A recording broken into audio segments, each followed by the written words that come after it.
I Hate Politics is a podcast about a human activity we love to hate. And this is the I Hate Politics Candidate Interview with Gaithersburg mayoral candidates Jud Ashman and Stephen Escobar. I'm Sunil Dasgupta, and you're listening to I Hate Politics. For those who don't know, Gaithersburg is an incorporated city astride Interstate 270 on the northern or Upcounty side of Montgomery County, Maryland, which itself sits on the northwest corner of Washington, D.C., like an oversized crown on a small body. Gaithersburg has a population of 70,000, the ninth largest city in Maryland, and is known to be one of the most diverse cities in all of the United States. Since its incorporation as a city in 1968, development in Gaithersburg has pretty much followed the rest of the county. Fast and rich on the west side, slow and neglected on the east side. The city is governed by a mayor and council, has its own police and parks departments, but not its own public school district. The city holds its own elections, and the next one is scheduled for November 2nd. Mail-in voting has been going on since August 30th. Early voting is scheduled for October 23rd and 24th. As Gaithersburg prepares to vote, I Hate Politics is featuring interviews with Gaithersburg mayoral and city council candidates in a series of weekly episodes this month. These interviews are conducted by I Hate Politics Upcounty correspondent, the one and only Andrew Saundry. This week, he interviews incumbent Mayor Jud Ashman and challenger Stephen Escobar. Andrew's conversations with Gaithersburg candidates won't tell you everything you want to know about them. But unlike usual candidate forums with 20 questions covering the range of issues and limiting candidates to a soundbite, I Hate Politics candidate interviews are in-depth discussions about one issue that the candidate has chosen, and should give you a deeper insight into the candidates, including their ability to plumb an issue. Music for this episode comes from Kara Levchenko, an Arlington singer-songwriter who is the choir director in Centreville High School in Fairfax County, Virginia. Forgot about the way it felt when we'd say hello. How are you? 'Cause these days we ain't doing so well. This is my quarantine song. Everything feels wrong, but I know it will be okay. Just maybe not today. Hi there, Mayor Jud Ashman. Welcome on I Hate Politics. Hello, it's a pleasure to be here. This is actually this podcast that I listen to. It's not just the ones that I'm on. In fact, I try to avoid the ones I'm on, but I listen to the podcast. Oh, we love to hear that. That's very good. This is part of our candidate series. You had wanted to talk about was the revitalization of East Gaithersburg. Is that correct? That is correct. Could you just define for us what is East Gaithersburg? Well, East Gaithersburg is not a formal area. It is just sort of referred to in shorthand as East because it's east of I-270. So the city of Gaithersburg is bisected by I-270, and it just so happens that one side, the east side of Gaithersburg, most of which happens to have been developed decades, or in some cases even a century before development happened on the west side. So they look different. And so there are different perceptions from the people who live there. So the shorthand is to call it East Gaithersburg or West Gaithersburg. So that's what we're referring to. And you mentioned one of the causes there, so you've sort of already preempted my next question. But what are the reasons that East Gaithersburg has fallen behind West Gaithersburg? In what ways has it not matched the West? So I would say I wouldn't characterize it as having fallen behind, but yeah, I did allude to it in the previous answer. A lot of the east side of Gaithersburg was developed much earlier than the west side. So an answer I like to give to questions from residents about, why is it so different on the east side or the west side? One of the answers I say is, well, the Kentlands, which is a neighborhood a lot of people point to as a very successful mixed use community, actually was groundbreaking when it was developed in the 1990s, was developed like 100 years later than the core of Old Town Gaithersburg, the Summit and Diamond area. So think of that, what happened in terms of urban planning and theory and philosophy and practices over that 100 years. Developers, they learned a lot about how wide streets need to be, and about underground utilities, and about pedestrian and bike facilities, and about setbacks for buildings, and about green space. All kinds of things came about in between those two times. So that's one of the differences between the east and the west side. The other thing is the west side is characterized by a lot of large tracts that were developed as subdivisions. So we, sticking with Kentlands or looking at Crown or looking at Rio, these were each big plots, single plots of land with a single entity owner. And so when they annexed into the city, it's a lot easier, I like to say, to paint a masterpiece on a big canvas than on 100 small little strips of canvas, which is essentially what Old Town is. Old Town is a place where there are hundreds of small plots of land, and so it's a little bit more difficult to make wholesale change there. So I wouldn't characterize the East as having fallen behind. I think one of the interesting and attractive things to me about Gaithersburg is that they're distinct communities. They each have their charm and their advantages, and there are different options for people of different budgets. So as you look around the city, you'll find, in addition to our well-known diversity in terms of culture and racial and ethnic diversity, there is economic diversity in the city of Gaithersburg. What do you see as the specific policy proposals that you intend to pursue if elected to another term to revitalize the east part of the city?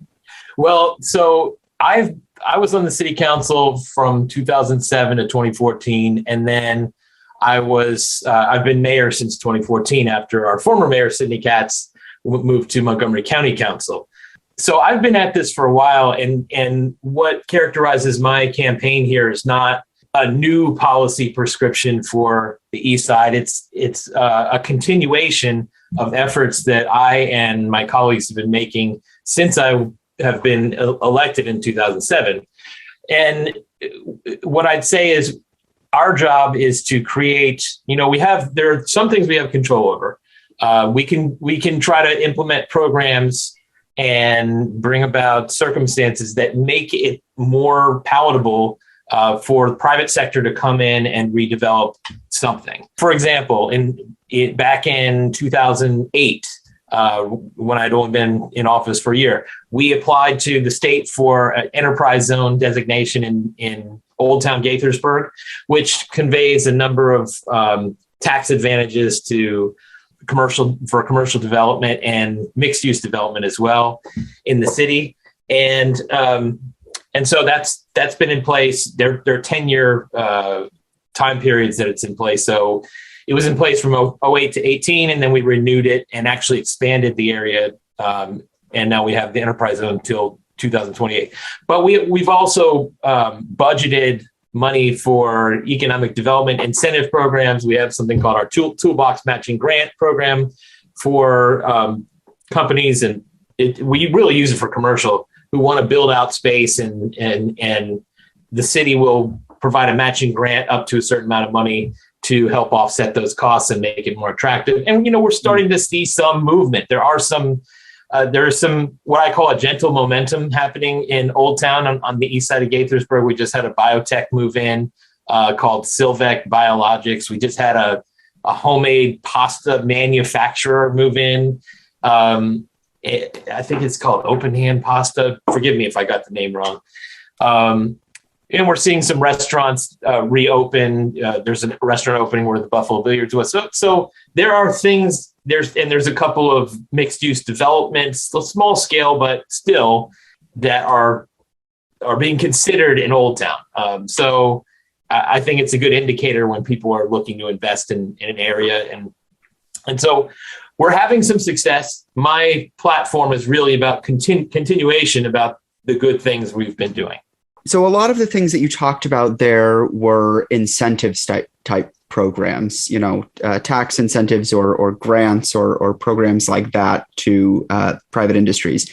I know another big part of trying to draw businesses in is sort of laying the groundwork and creating the kind of infrastructure that they will need to, do the kind of business that they want to do or employ the kind of people they want to employ, et cetera. Do you see that as part of your strategy to draw folks into Gaithersburg? Absolutely. And when I think about infrastructure, Gaithersburg is, as the listeners to this podcast know, it's the city immediately north, not only of Rockville, but north of the northernmost metro station. And so our community is not served by transit other than by bus. And so a big effort by my colleagues and I have over the years has been to try to expand transit options in the city. That includes supporting the county's bus rapid transit plan, which would serve the 355 corridor. There's also a longstanding plan on the other side of the city called the Quarter Cities Transit Way that has been sort of off and on. Right now it's off, but we're optimistic that one of these days someone's going to find a good way to do this. So we do have Mark, but as you know and your listeners know, Mark runs one direction in the morning and one direction in the afternoon. It's not really a full-fledged transit option as Metro would be, or as we'd like it to be if we had our druthers. So there's that, but it's not just about. In my answers thus far, I have talked a lot about commercial development and attracting businesses. But I also think that residential is an important part of this equation. And the reason I do is because Old Town Gaithersburg, the east side of Gaithersburg, has a preponderance of what I refer to as market rate affordable housing, meaning these aren't MPDUs. They are just sort of older buildings, older housing stock that rent for lower prices than newer. They're just later in their life cycle. And so as we think about bringing in sort of the more attractive retail or getting a Giant or a Safeway or Harris Teeter on this side of the city, we have to realize that those companies take a look at census tracts and they're looking to determine whether the area median income and the disposable income of the residents within that service area can support their business. For a lot of years, the answer in many cases has been no. It's not enough to support those businesses. And I think that adding more market rate housing, higher end market rate housing on the east side of Gaithersburg is an important part of this. And that's not always the most popular solution among residents. Residents are, famously resistant to bringing in more residents. And I get that. I do get that. But I think it's an important part of the equation here. There needs to be market rate residential. I'm sorry. Where's your thought about where that would be located then? Because I know a lot of Gaithersburg is sort of built out. And of course, there are some undeveloped places where you could stick things in. But, part of it is going to have to be redevelopment. So how do you put in the new housing and also avoid displacement of current residents who can only afford, the affordable market rate housing? So that's a great question. And I think that the first places that are in play right now in Old Town do not currently have any residences. They would be redevelopment projects, but they're not. They wouldn't be displacing anybody. The other place is Lake Forest Mall. And circumstances, there's a lot of things and planets that need to align in order for Lake Forest Mall to be redeveloped. Just for a brief primer on this, a Lake Forest Mall, to anybody who's seen it, looks like it's one property, but it's actually 5 properties with 5 different property owners. And they are bound by an agreement that says nobody can really make a change to their part of the property without the permission of the other 4. That's why for the last 15 years, when we've seen it in decline, it hasn't been able to redevelop because it's very, very difficult to have these any 5 property owners entirely agree on a redevelopment plan. So what needs to happen at Lake Forest is either these planets need to align and they agree, which is unlikely, or somebody needs to come in and acquire all of the pieces. There is a group that has acquired the core part of the mall, and they did it a couple of years ago with the intent of acquiring the anchor stores as well. Thus far, they've been unsuccessful in getting those deals done with the anchors. So we don't know what's going to happen. But in the meantime, the city updated its master plan for that area.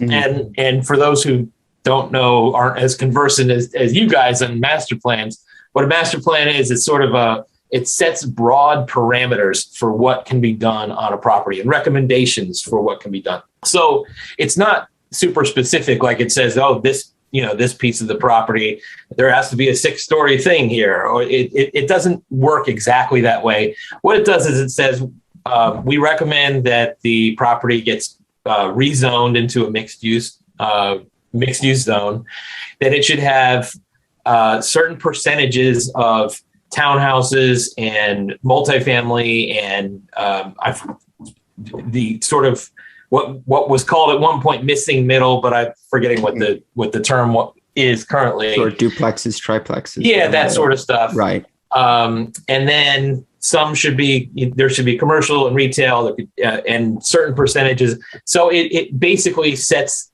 very broad parameters. And as it stands now, the master plan we just updated would allow for up to 1,600 residents there. Now, if somebody came and built there, it's not displacing anybody.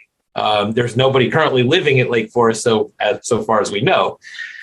So the displacement gentrification issue is not exactly relevant yet.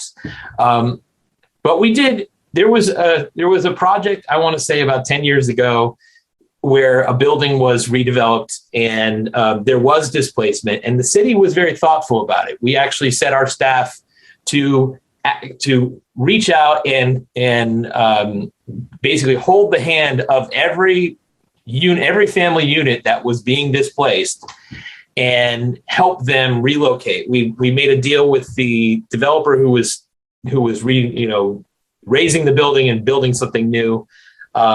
He had to provide, I think, 3 months worth of rent. And we also have implemented a program at the time to help people if they didn't want to rent anymore, they wanted to purchase a home. We had a down payment assistance program. So we really approached it very thoughtfully and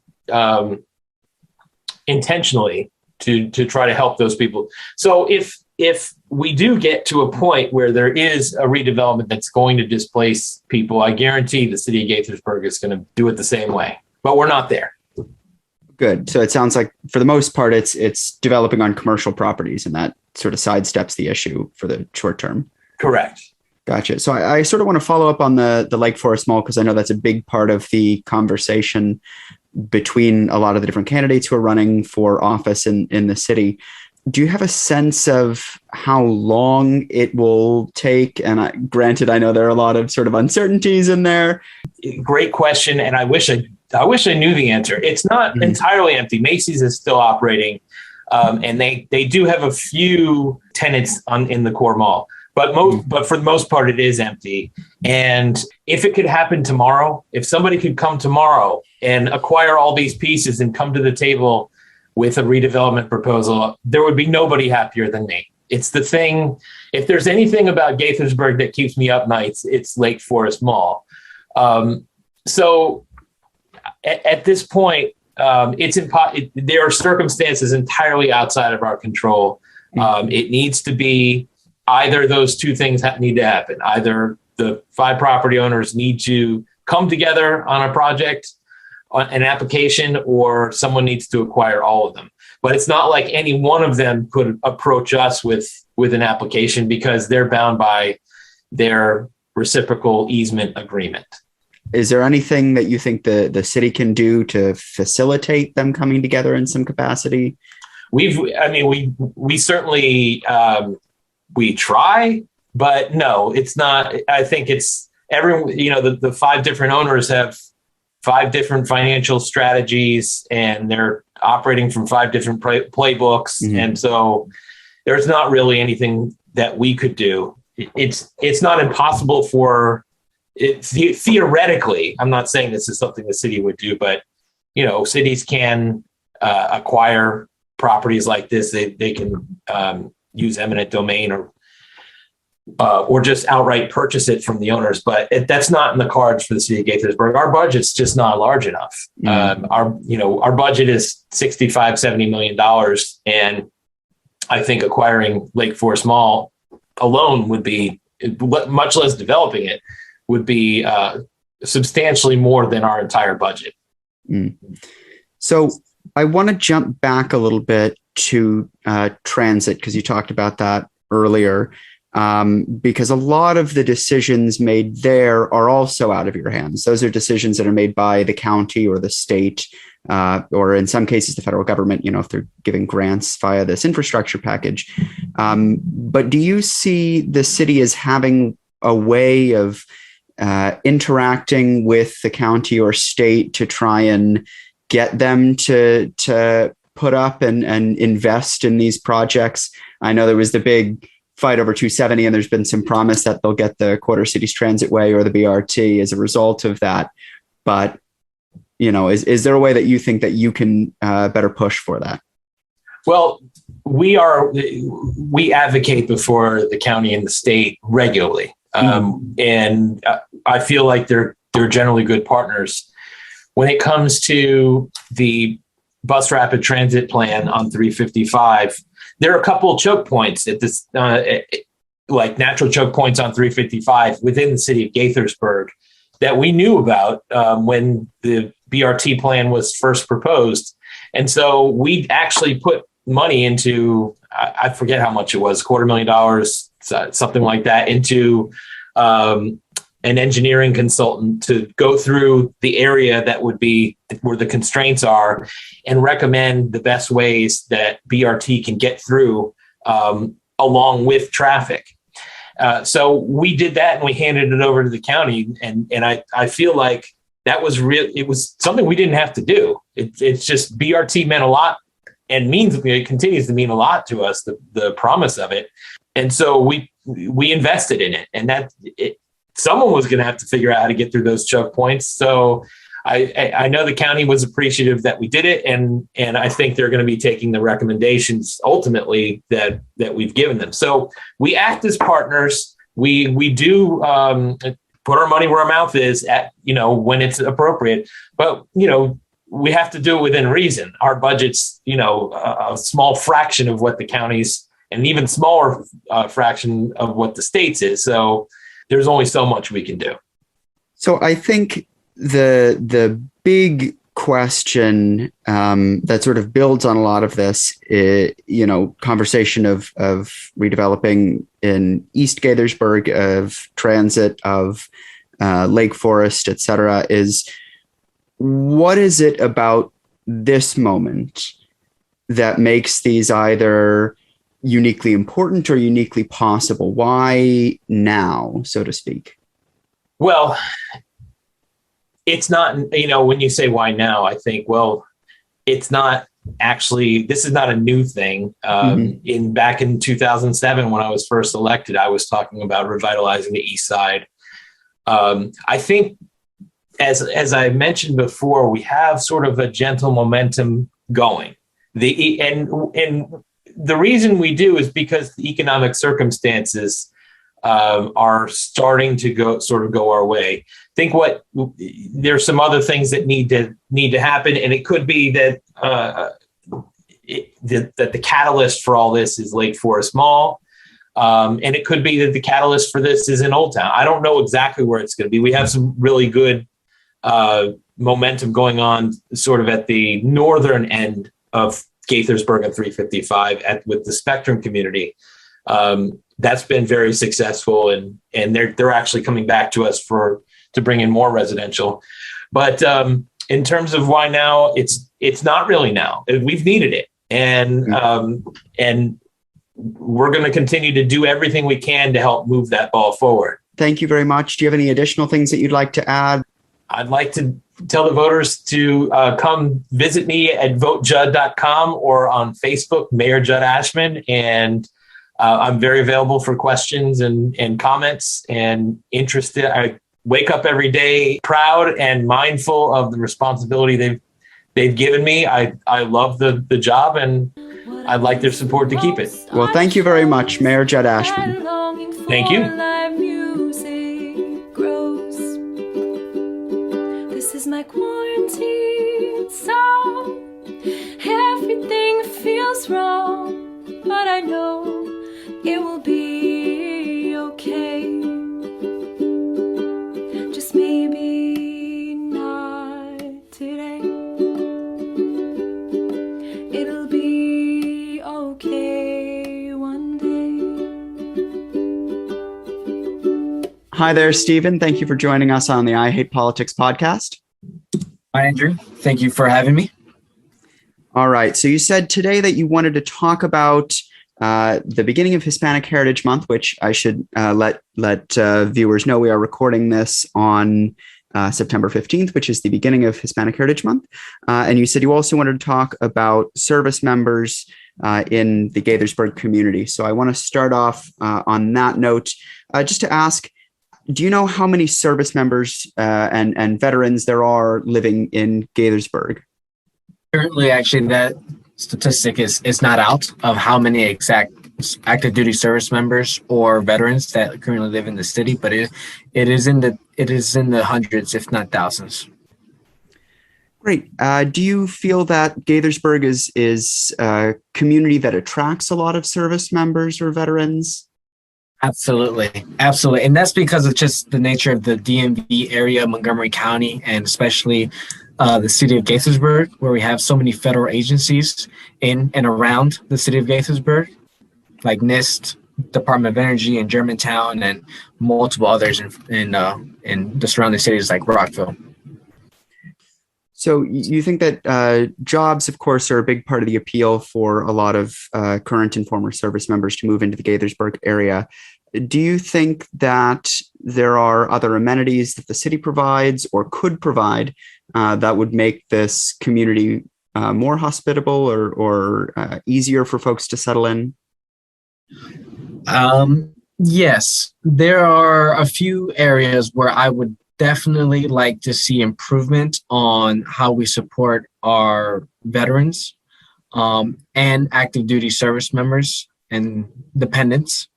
Mm-hmm. One of them would be providing more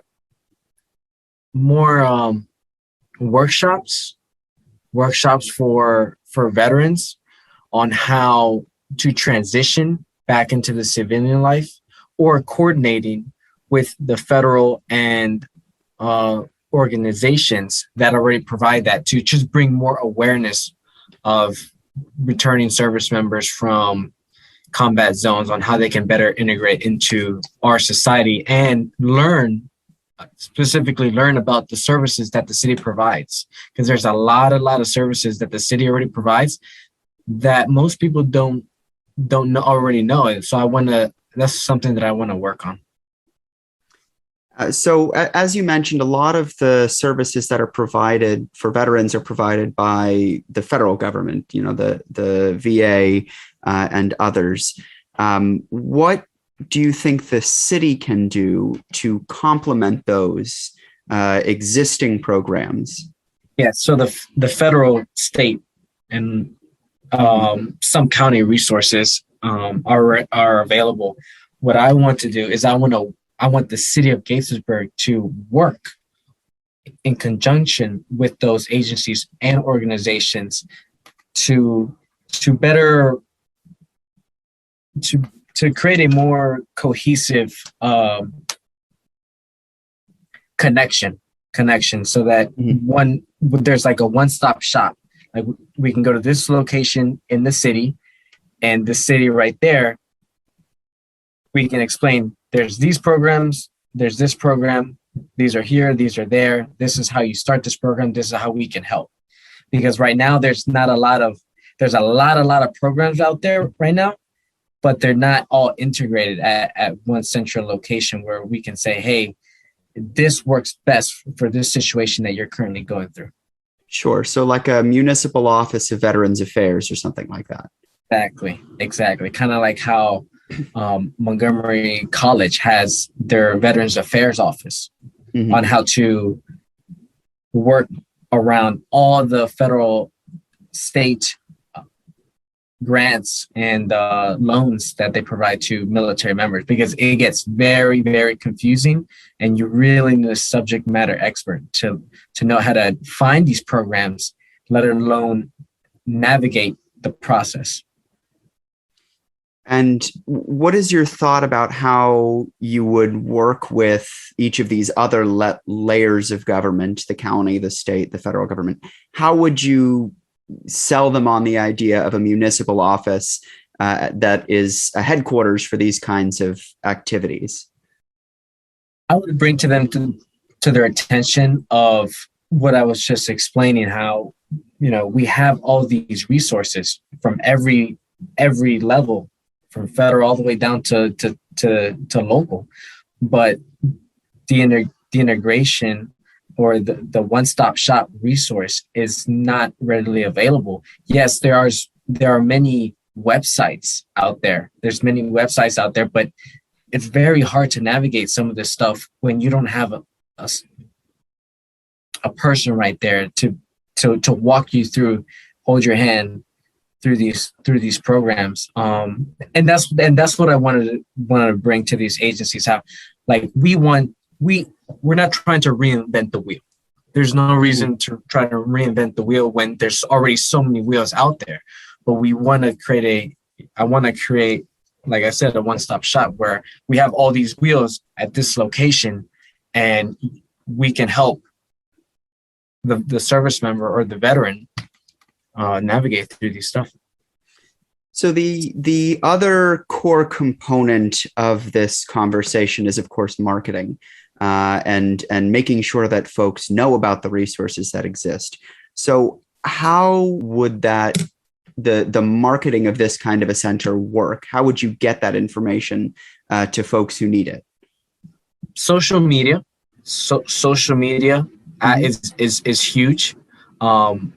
It's especially Instagram, especially Facebook. Those are the websites or social media accounts where a lot of military members go to, especially active duty, the younger generations. Like, they're all on TikTok, they're all on Instagram. Like myself, I'm 29 years old. I'm on all social media platforms, and I'm well connected with a lot of private organizations out there that support veterans and military members, like Army Fresh and Military Fresh Network, who have tens and tens of thousands of followers who are, military members and veterans, and it just doesn't go to them. It extends to like first responders and front, essential workers. But that's how I would get my message out. That's how I know that I can be the most effective, from what I know from my experience. And your thought is that some of these bigger military communities that already exist, they would help promote it as well in some capacity, or? Absolutely. And I'm doing that now.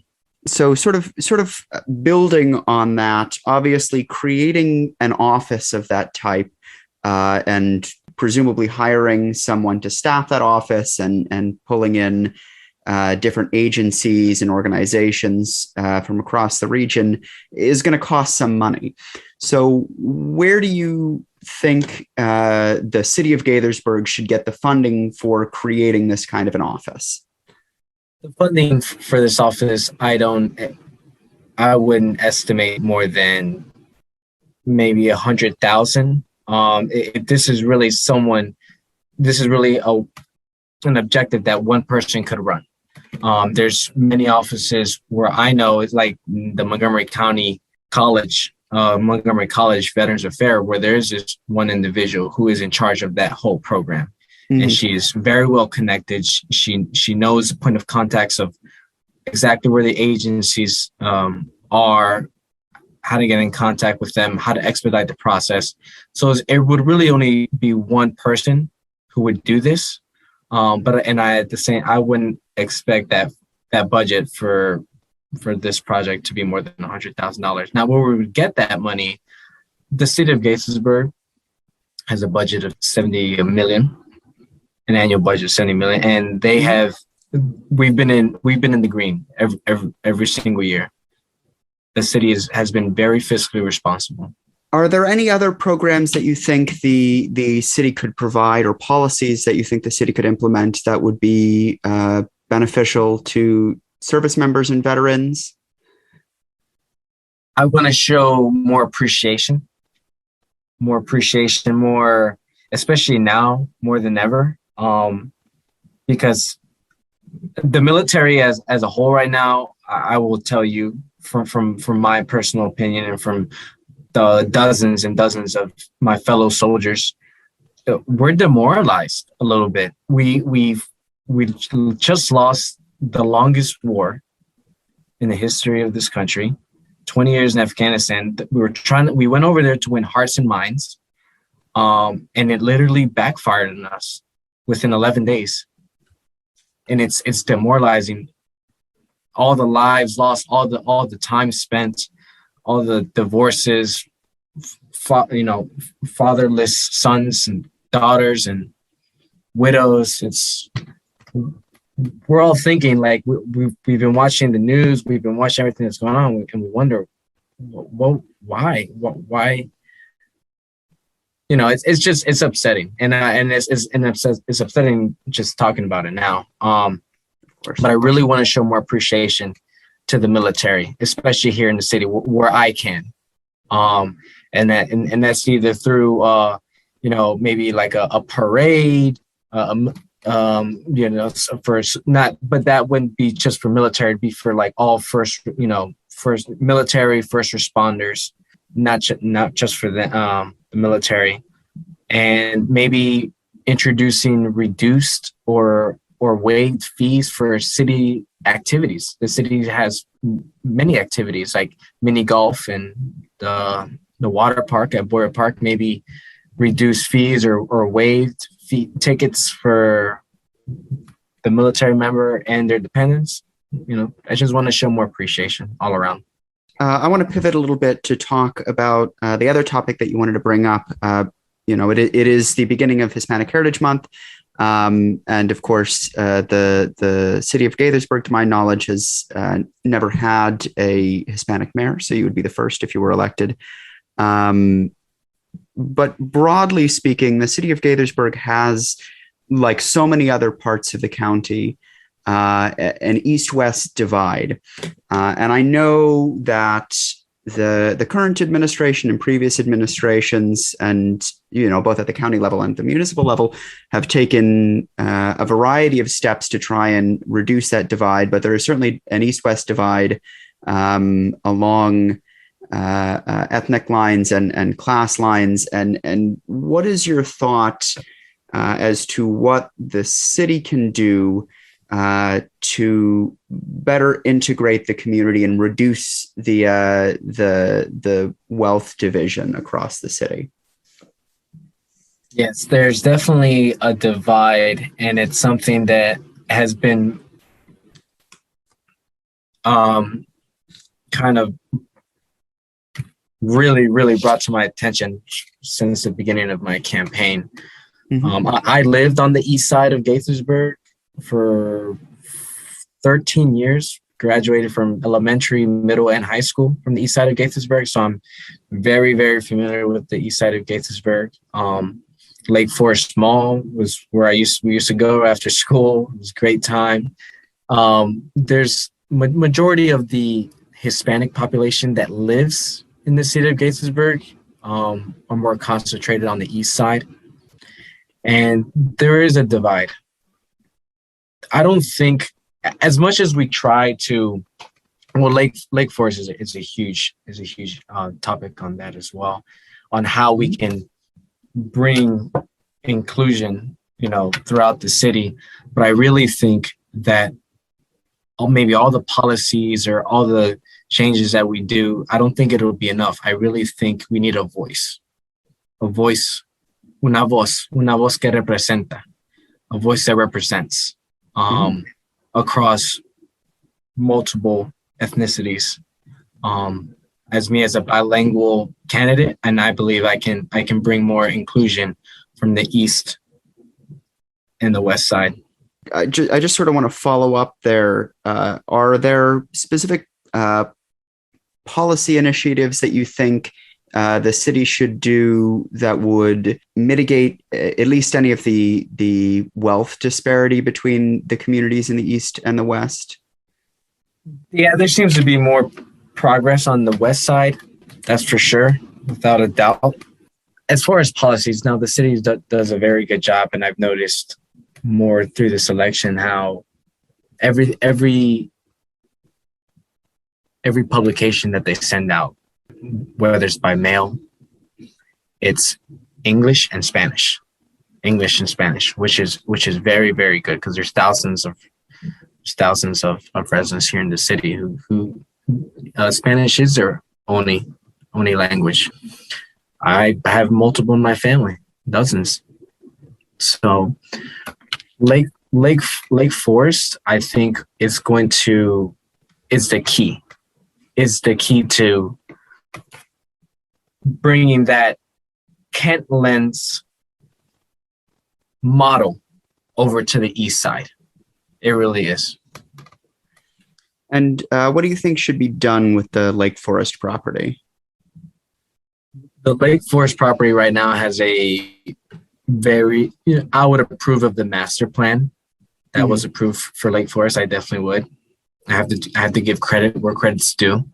One thing I would like to see added, obviously, I think would be outside of the city's ability, but is an elementary school for those proposed 1,600 residential units for sure.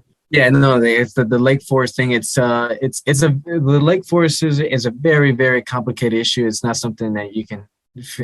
Yeah, it's 20 minutes, 25 minutes wouldn't be enough to talk about that, because we're decades away from the first house being built there.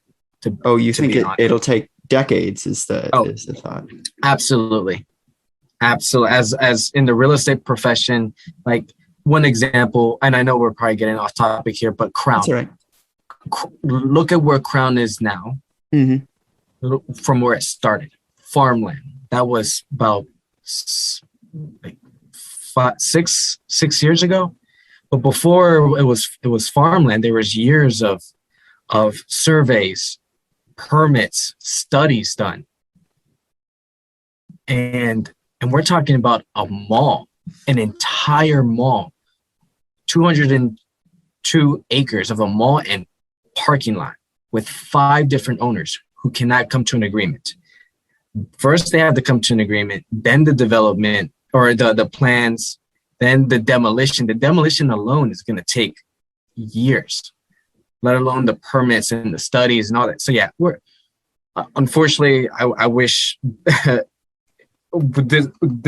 next 4 years we could see the first house being built, but we're in my honest opinion from we're decades away, and but that doesn't mean that we don't do nothing. We have to work with the federal, state, and local levels to start making sure the infrastructure is starting to be built around it. We don't want to be playing catch up.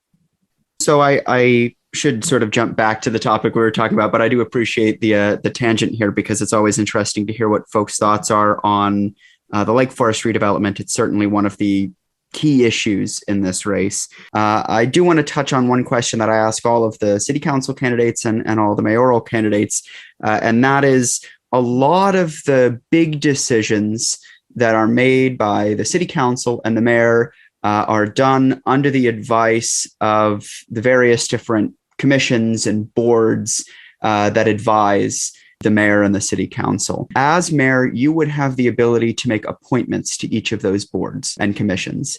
What are your priorities in terms of selecting individuals to sit on those advisory boards? To be honest, we need individuals in the city to step up. We really, really need individuals in the city to step up. In my opinion, there's a lack of diversity on some of these committees. I would like to see more diversity on these committees, but at the same time, I cannot appoint someone who doesn't step up. Me being who I am, being bilingual, hopefully that will inspire younger residents in the city, bilingual residents in the city, to see me and possibly inspire them to be more involved in the city. I would like to see more diversity. I would definitely, that would be my one of my goals. But at the same time, I can't just appoint someone who doesn't want to volunteer, because sometimes it is time consuming. It is. Thank you so much for joining us today. Are there any final thoughts that you would like to add? No. Thank you very much, Andrew. This has been great. My pleasure. This has been Stephen Escobar. He's candidate for mayor in the city of Gaithersburg. Thank you for joining us today, Stephen, and thank you for your service.